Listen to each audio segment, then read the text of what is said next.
с водещ професор Стамен Стаменов. Това нещо много просто се овладява. Да. Няма сложности. Всеки човек е бил резонансна система, повтарям.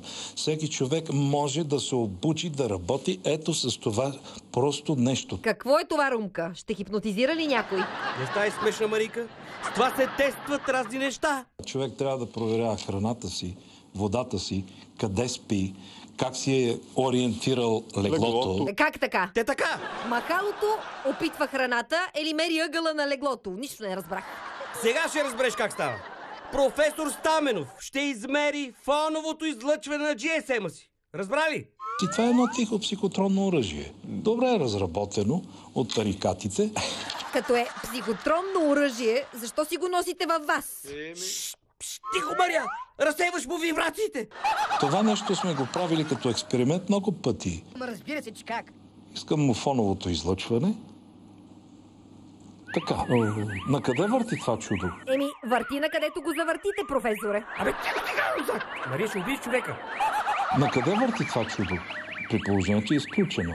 Виждате на къде върти това чудо. Не гледай махалото, Румене, гледай ръката. Сигурен съм, че всичко си има логично и научно обяснение. Това се нарича ляво винтово торсионно поле и вижте колко е силно. Ще ми откачи пръстите. Толкова е силно, че май го е ударило в главата. И вижте колко е силно. Ще ми откачи пръстите. Това е елементарна радиестезия, Мария. Ти от кога започна да разбираш от фокуси? Това не са фокуси. Ало! Това си е чиста наука. И вижте колко е силно. Ще ми откачи пръстите. Да не мислите, че аз говорите това. Някой казва, ти ги правиш ти работи. Да, опитайте. Голям магиосник. Абе, като се замислиш, не е нужно да си голям магиосник, за да завъртиш едно махало. Не просто да го завъртиш. Важно е в коя посока ще се върти. Сега ще ви покажа нещо друго. Тук съм го донесъл. Ето, вижте го това. На ко ти прилича?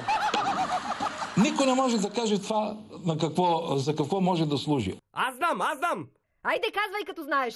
Това е реплика на тензор генератора на Слим Спърлинг, който хармонизира енергията в стаята. Румене, а ти сигурен ли си, че не си виждал много ярка бяла светлина като малък?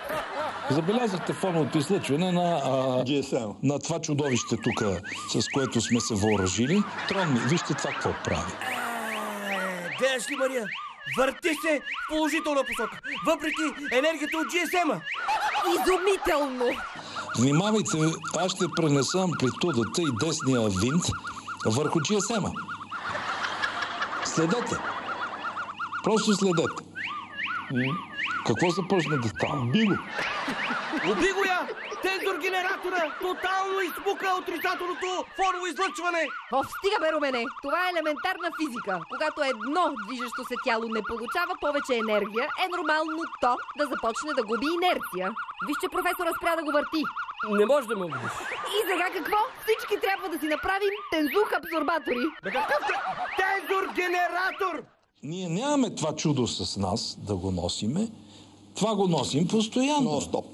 Горе-долу вече взехте да разбирате защо радиестезията е уникален бодигард на човека. Това е единственият начин да се предпазим от психотронното оръжие. По-скоро трябва да се пазим от психотронно промиване на мозъка.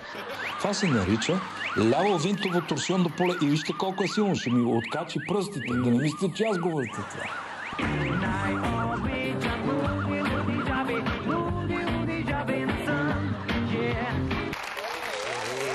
Гледай, какво става, Мария? Ти да не мислиш, че аз го въртя това.